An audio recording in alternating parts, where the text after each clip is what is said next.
Olá, professor. Olá, corretor. Que satisfação ter você aqui. Se você está assistindo esse vídeo, é porque você está se organizando aí para poder fazer a seleção do INEP. É porque você está estudando para poder tentar uma vaga de corretor de redação. E se você está fazendo isso, eu quero começar te dando os parabéns.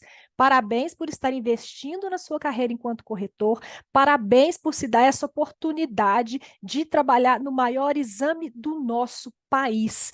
Com certeza isso vai ser um diferencial para você nos próximos anos, quando você for oferecer seus serviços, quando você for corrigir para plataformas, porque você vai se sentir muito mais seguro. Veja, você vai poder pensar: nossa, eu fui capaz de estar aí entre os corretores que corrigiram o maior exame do país. Então, é porque eu sei alguma coisa. Então, parabéns por ter decidido fazer isso por você e pela sua carreira. Hoje a gente está aqui, eu estou aqui, para poder comentar com vocês as respostas do simulado que eu deixei para vocês, né? Então, vou compartilhar aqui a minha tela, deixa eu pegar aqui o documento. E o que que eu fiz, gente? Eu tomei o cuidado de deixar os links aqui no próprio documento, né? E aí, com esses links aqui, você consegue clicar e já abrir os manuais do INEP, tá? Lembrando que os manuais são os manuais do ano de 2019. Estes são os manuais públicos, estes são os manuais para consulta, né? Então, podem se basear neles. Quem for tentar depois prova de plataforma, é com esses manuais que a plataforma também utiliza para avaliar a sua competência, tá? Ah, Priscila, mas eu tenho um amigo que me deu um manual lá de 20, de 21, tem algumas coisinhas que são diferentes. Sim, de um ano para outro mudam pequenas coisinhas, coisas pontuais, mas o mais importante, como a gente diz aqui, o grosso está nesses manuais. Então, você compreendendo esses manuais, depois você precisa de pequenas atualizações que a gente já sabe, né? A gente que é professor, a gente nunca para de estudar, então isso aí acontece sempre com a gente, né? Deixa eu dar uma minimizada aqui para eu conseguir ganhar mais espaço. Então, vamos começar aqui. Então, se você ainda não tem esses manuais do INEP, eu recomendo que você baixe esses manuais aí, coloca num lugar fácil aí no seu computador, ou para você que é igual a mim, assim, que gosta de estar consultando no papel, né? Dá um jeitinho de imprimir, porque vai te ajudar bastante, tá? Então, eu criei aqui, gente, 4 perguntinhas que são só para nortear os estudos, tá? Então, a gente tem perguntinha de todas as competências. E o objetivo, né, é que você vá no manual, leia o manual para poder entender essas perguntinhas, porque essas perguntas não são perguntas só para você estudar. Se você for fazer uma prova de uma plataforma, por exemplo, vai ter perguntinhas parecidas. Quando você estiver corrigindo redação, você vai passar por situações parecidas. Quando você for fazer a prova do INEP, essas perguntas ou perguntas parecidas com essas estarão lá. Então, é importante que você entenda isso e é importante que você saiba responder essas perguntas.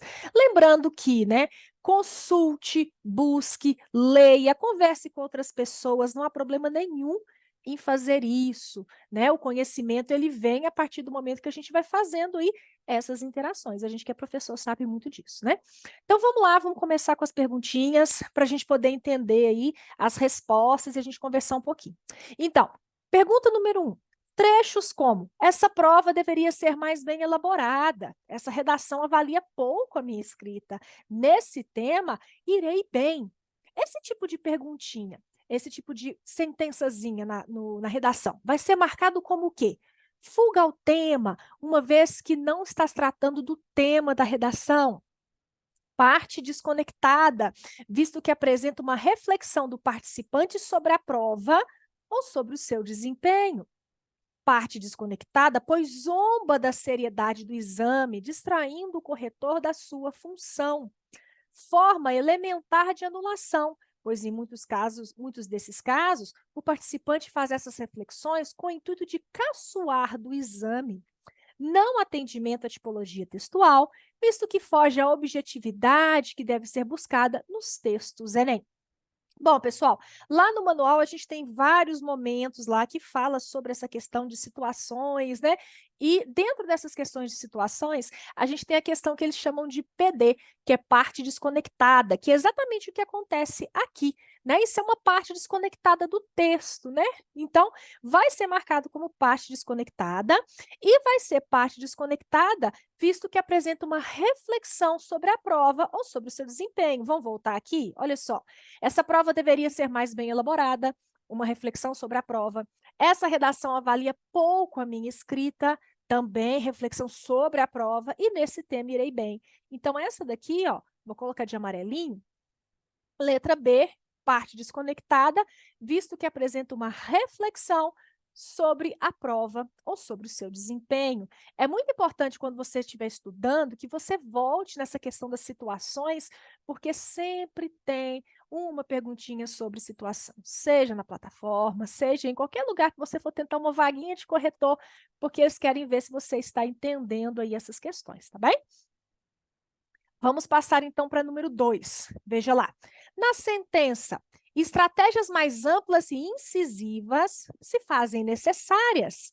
O problema se deve. Bom, estamos aí agora dentro da competência número 1, né? Então vamos voltar lá na nossa sentença, ó.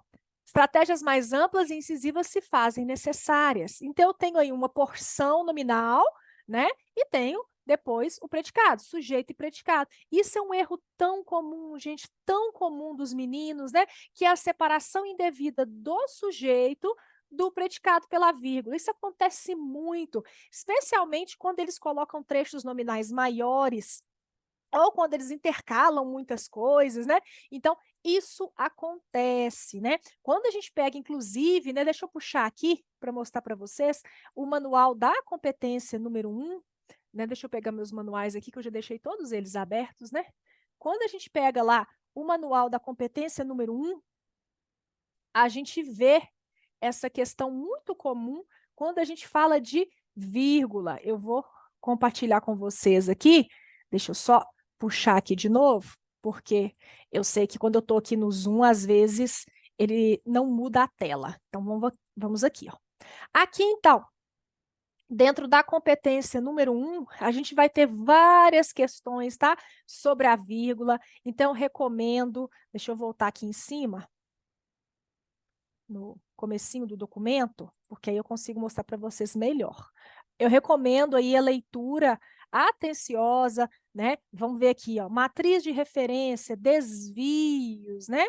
Aí, se a gente vem aqui, ó, a gente vai ver essa questão dos desvios aqui, e dentro dessa questão, deixa eu puxar de novo para garantir que vocês estão vendo.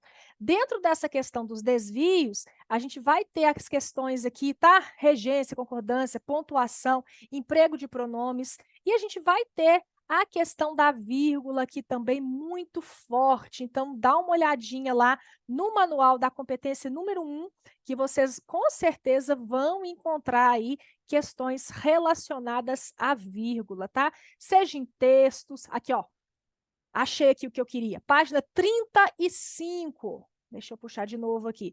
Página 35. Então, no Enem, a vírgula será considerada desvio em casos em que se separa sujeito e predicado, verbo e objeto, conjunção e oração subordinada, locução conjuntiva e oração subordinada que a introduz. Então, em todos esses momentos, a vírgula vai ser considerada problemática.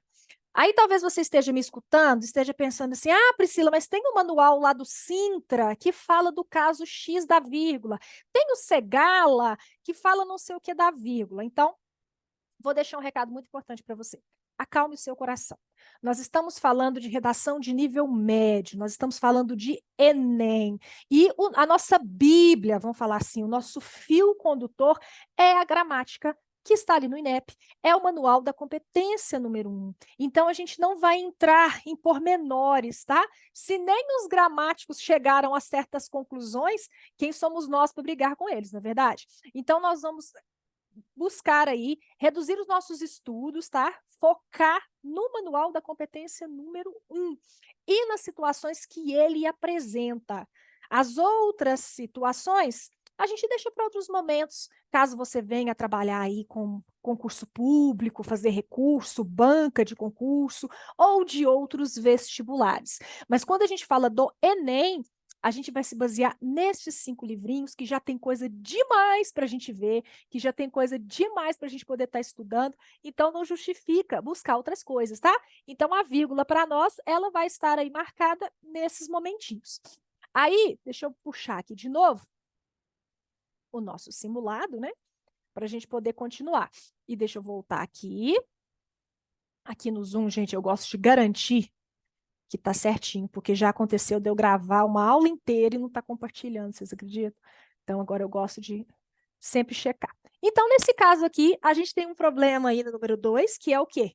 É a separação indevida do sujeito, do predicado pela vírgula. E eu recomendo que você vá lá no manual, página 34, a gente viu, né? Vá lá no manual, veja lá os casos de vírgula, para você, quando for corrigir e quando for fazer suas provas, não tenha dúvidas na vírgula no Enem, tá bom? Porque vírgula é uma coisa que a gente estuda para a vida, né? Seguindo mais um pouquinho, vamos falar de competência número 2, repertório. O que é repertório, gente? Repertório é toda aquela informação que o participante traz para defender um ponto de vista, né? Então, são considerados repertórios legitimados pelas várias áreas do conhecimento, exceto conceitos e suas definições, fatos ou períodos históricos reconhecidos, referência a estudos ou pesquisas, referências a nomes de personalidades, celebridades, figuras, personagens, desde que conhecidos, e informações contidas nos textos motivadores. Bom, para a gente poder falar um pouquinho de repertório, o que eu vou fazer? Eu vou pegar aqui o manual da competência número 2 para a gente poder abrir. Mas antes, né, deixa eu só trazer para vocês aqui um papo que eu estava, né, conversando com as meninas lá da mentoria. Gente, o que acontece? Tudo é repertório, não é verdade? Se eu defendo, por exemplo, que todo mundo tem que fazer atividade física, qual que é o meu repertório? Eu estou me baseando em informações médicas que eu vi, eu estou me baseando na minha experiência, porque para mim foi muito bom. Enfim, eu tenho um embasamento, né? Só que no Enem, este embasamento precisa estar respaldado, né? Então, eu brinquei com as meninas, eu falei assim, a única pessoa que não tinha repertório era o Adão, que foi a pessoa que proferiu o primeiro discurso, porque todos os nossos discursos, né, se a gente pensa na AD, na análise do discurso, todo discurso é pautado em alguma coisa. Mas dentro aqui da redação, ele precisa trazer de onde que ele está tirando essa informação. E aí aqui, ó, vou pegar aqui o manual da competência número 2, né? E aqui já está, inclusive, numa página que fala sobre os níveis, né? Está na página 6, página 7, né? Então, a gente tem aqui, ó, abordagens de tema, né? E aqui eu tenho, ó, repertório baseado nos motivadores, que seria buscar o repertório lá nos textos de apoio, né? Repertório não legitimado, eu trago a informação, mas não falo de onde eu tirei. Repertório legitimado, mas não pertinente, é uma citação de um filósofo conhecido, muito bacana, mas não se aplica àquele tema. E o que a gente busca, né, que é um repertório legitimado, pertinente e com uso produtivo, que é quando o candidato consegue aí fazer de fato, né, a junção do repertório com o ponto de vista dele, né? Vamos voltar lá na nossa questão. A gente viu aqui, então, só antes da gente ir lá, que 120 pontos seria repertório baseado nos motivadores, né? Ou sem a informação de onde tirou, ou que não é pertinente ao tema. Para começar a pontuar de fato aqui notas que são mais competitivas, eu preciso de um repertório legítimo e que tenha relação com o tema. E, para chegar no máximo, legítimo, com ligação ao tema e uso produtivo, né? Então, vamos voltar aqui no nosso simulado para a gente ver o que a gente tem aqui. Eu esqueci de marcar aqui na número 2, né? Deixa eu marcar aqui para nós, que é a número 2, pessoal, é a letra A. Esqueci de colocar aqui de amarelinho. Depois eu mando para vocês também esse gabarito. Número 3. São consideradas, então, considerados repertórios legitimados pelas várias áreas de conhecimento. Conceito e suas definições, sim, é possível. Fatos ou períodos históricos, referências a estudos e pesquisas, referências a nomes de personalidades, celebridades, figuras e personagens, informações contidas no motivador. O que não vai ser considerado um repertório legitimado, gente, vai ser essa. Por quê? Porque essa informação o aluno está tendo acesso a ela no momento ali da prova, né? Vou tomar uma aguinha aqui. Então, por isso, essa informação não vai ser considerada aí legitimada, tá? Todas as outras formas são aceitas como repertório. Caminhando mais um pouquinho. Na competência número 2, sobre os textos que recebem notas entre 40 e 120, pode-se afirmar que, vamos lá então na número 4, são textos que apresentam abordagem completa e a repertório legitimado. Entre 40 e 120, será? Vamos voltar lá agora mesmo, hein? São textos que apresentam abordagem completa, repertório legitimado com uso produtivo. São textos tangentes, são textos que apresentam traços constantes de outros tipos textuais, são textos que possuem alguma deficiência na abordagem ou na tipologia. Bom, a gente já estava até com a questão da competência número 2 aberta aqui, mas vamos voltar lá. Vamos ver o que a gente tem com relação a isso. Deixa eu puxar aqui novamente, ó. Eu quero de 40 a 120, né? De 40, gente, seria aqui no nível 1, né? De 40 a 120. Então, não pode ser abordagem completa, porque a abordagem completa começa a partir de 80, né? Então, não seria. Então, já tem lá alguns que falam de abordagem completa, eu já não posso considerar, né? Que seria a letra A. Textos que apresentam abordagem completa e repertório legitimado com uso produtivo. Isso aqui é 200 pontos, não está entre 40 e 120. Então, a letra B lá também não serve. São textos tangentes. O texto tangente é só 40 pontos, né? O texto 120 já não é tangente. Então, a letra C também não vale. São textos que apresentam traços constantes de outros tipos textuais. Só o texto 40 apresenta aí traços constantes de outros tipos textuais. E a gente tem a letra E, textos que possuem alguma deficiência na abordagem ou na tipologia. Então, seria aqui, ó. Aqui está na questão do texto, ó, uma parte embrionária, né? Então, aqui alguma deficiência, conclusão incompleta, partes embrionárias. Então, a gente tem aí letra E, texto que apresenta alguma deficiência, seja na abordagem, seja na tipologia. Vamos voltar lá, então, aqui para o nosso simulado aqui. Então, número 4 aqui vai aparecer para vocês agora mesmo.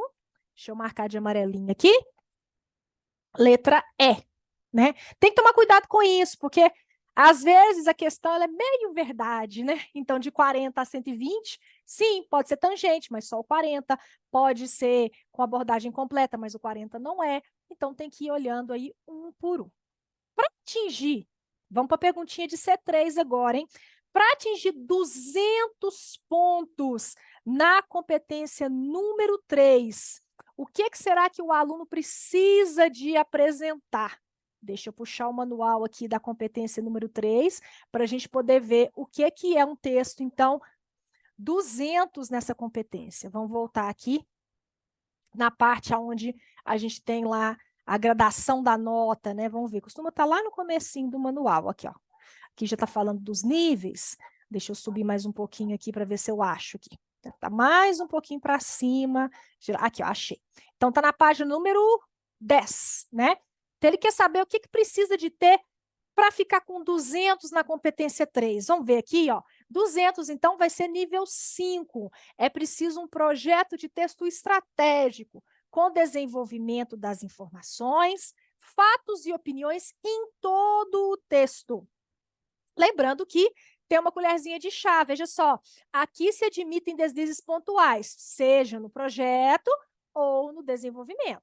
Então, beleza. Então, para quem não sabe aí, o que a competência 3 avalia? Enquanto, tem muita gente que confunde a 2 e a 3.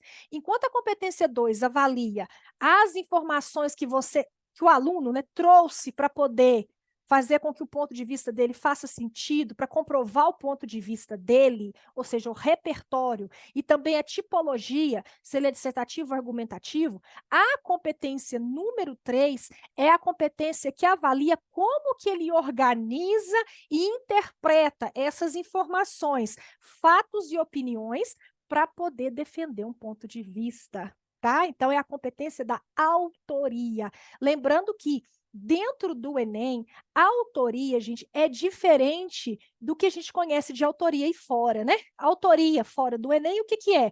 Ah, eu escrevi esse livro, então eu sou autora desse material, né? Eu tenho direitos sobre ele. A autoria no Enem é quando o aluno ele se apropria de tal forma de uma informação, de um fato, de um conceito, e relaciona aquilo tão bem com o ponto de vista dele, que a gente tem a impressão que ele que criou aquele conceito. Então, é essa apropriação bem feita, essa interpretação bem feita. Fica parecendo que foi criado para aquilo, tá? Isso é autoria no Enem. Bom, vamos voltar lá na nossa perguntinha, aqui, perguntinha número 5. Então, para ficar com 200 pontos, eu preciso de informações, fatos e opiniões desenvolvidas no texto todo. Muito bem, preciso. Além de evidenciar um projeto de texto estratégico, ok. Desde que a redação não apresente nenhum deslize, opa, a gente viu que tem colherzinha de chá, que pode ter deslizes pontuais, né? Então, letra A já não me serve. Vamos ver a B? Informações, fatos e opiniões desenvolvidos em todo o texto, além de evidenciar um projeto de texto estratégico, mesmo que a redação apresente deslizes pontuais, desde que não prejudiquem a progressão e a estratégia do texto. Veja, então, aqui que a letra B está mais completa aí, né? Quando a gente pensa no que a gente acabou de ler. Vamos ver as outras, né? Projeto de texto com poucas falhas. Não, né? Ele precisa ser estratégico. Projeto de texto com poucas falhas e repertório legitimado e pertinente. Repertório é da competência 2, não é da competência número 3, né? Então, número 5, letra B. Vamos lá para a número 6. E na número 6 eu quero saber o que caracteriza um texto 120, né? Um texto nível 3 na competência número 3. Vamos lá no nosso manual para a gente poder ver? Ó, competência número 3, nível 3, 120. Projeto de texto com algumas falhas. Desenvolvimento de algumas informações, fatos e opiniões. Então, é um projeto de texto que ainda tenho que melhorar, né? Vamos ver aqui, então, no nosso simulado. Tem aparecendo uma janelinha aqui. Então, um projeto de texto perceptível, cópia de palavra-chave. Aqui na competência número 3, a gente nem trata disso, isso é questão de competência 2. Desenvolvimento de 3 partes do texto, projeto de texto estratégico, respeito aos direitos humanos. Respeito a direitos humanos é competência 5. Palavra-chave é competência 2. Então, fiquei com A, projeto de texto perceptível, C, 3 partes do texto e D, projeto estratégico. Projeto de texto estratégico, gente, é só quando eu tenho 200 pontos na competência 3. Então, eu já elimino esse daí. E depois aí, a gente ainda ficou com dúvida, né? Deixa eu voltar aqui. Então, temos a letra A, projeto de texto perceptível, e a letra C, 3 partes do texto, né? Então, olha só. Vamos ver aqui. Quando a gente fala aí de 120, projeto de texto com algumas falhas, mas já está o quê? Já está perceptível. Então, aqui, né, a gente vai ter o quê? A gente vai ter a letra A, projeto de texto perceptível, né? Então, deixa eu marcar aqui, tá? Então, para a gente ficar com 120, eu preciso ter um projeto de texto que eu consiga perceber. Questão 7. Vamos pensar em 2 competências aí, gente. Competência 3 e competência 4. A competência 4, ela trata do quê? Ela trata das palavras que eu utilizo para poder ligar as minhas ideias. Então, a competência 4, ela, assim como a competência 1, é uma ferramenta de língua portuguesa, tá? A competência 1, ela é a ferramenta a partir do momento que a gente está lidando com as palavras e com as sentenças, né? E a competência 4, ela é uma ferramenta porque a gente está lidando com a articulação, a ligação entre as ideias, né? Então, qual será que é a relação da 4 com a 3? A 3 não é o projeto? Não é o que eu penso em executar? Vamos fazer uma analogia aqui. Vamos pensar que a gente vai construir uma casa. E a gente tem a casa na nossa cabeça, né?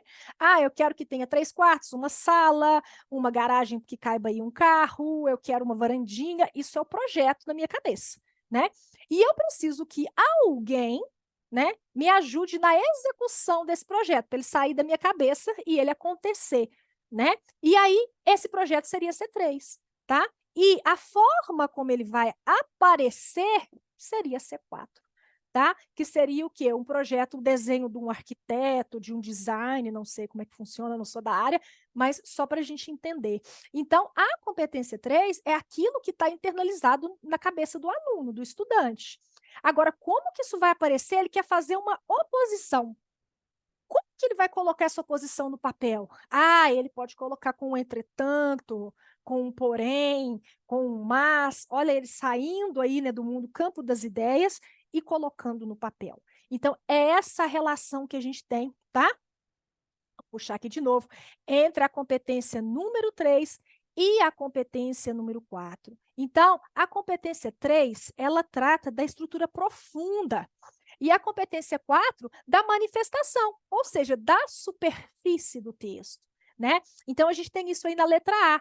A competência 3 trata da estrutura profunda e a competência 4 trata da superfície. E quando a gente fala, gente, de estrutura profunda e superfície, não é que uma é mais importante que a outra, não. Vamos pensar aqui, eu tenho uma ideia excelente, mas eu não sei colocar no papel, eu fico prejudicado. Ou eu sei muito bem trabalhar com palavras, mas eu não consigo estruturar ideias, não consigo projetar ideias, eu também fico prejudicado. Então, são competências que se complementam, tá? Então, competência 3, estrutura profunda. Competência 4, superfície de texto. E o que será que é preciso, então, para a gente conseguir nota máxima na competência número 4, né? O que não pode faltar no meu texto? E aqui é uma coisa muito importante, né? Que às vezes eu observo enquanto professora. Às vezes, o aluno escreve muito bem. E ele até tem um conhecimento bom de conector. Mas esse aluno não sabe do que é necessário para ficar com total na competência 4, que é, por exemplo, ter um conector abrindo parágrafo, e ele acaba perdendo pontos por isso. Então, aqui, além de ser bom na competência, além de conseguir trazer aí esses conectores de forma correta, ele precisa cumprir algumas coisas, né, algumas tarefas, para que ele fique com total. Vamos ver quais são essas tarefas aí que ele precisa cumprir? Vamos lá, competência número 4, a pergunta que eu tinha era, né, para poder ficar com nota máxima na competência 4, o que o participante precisa? Olha só, vamos lá para o nível 5.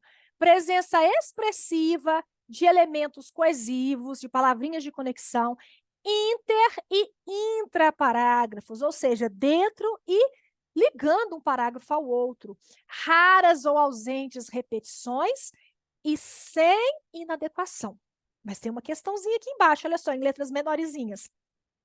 Havendo elemento coesivo de operador argumentativo entre parágrafos, ou seja, que liga um parágrafo ao outro, em pelo menos 2 momentos do texto.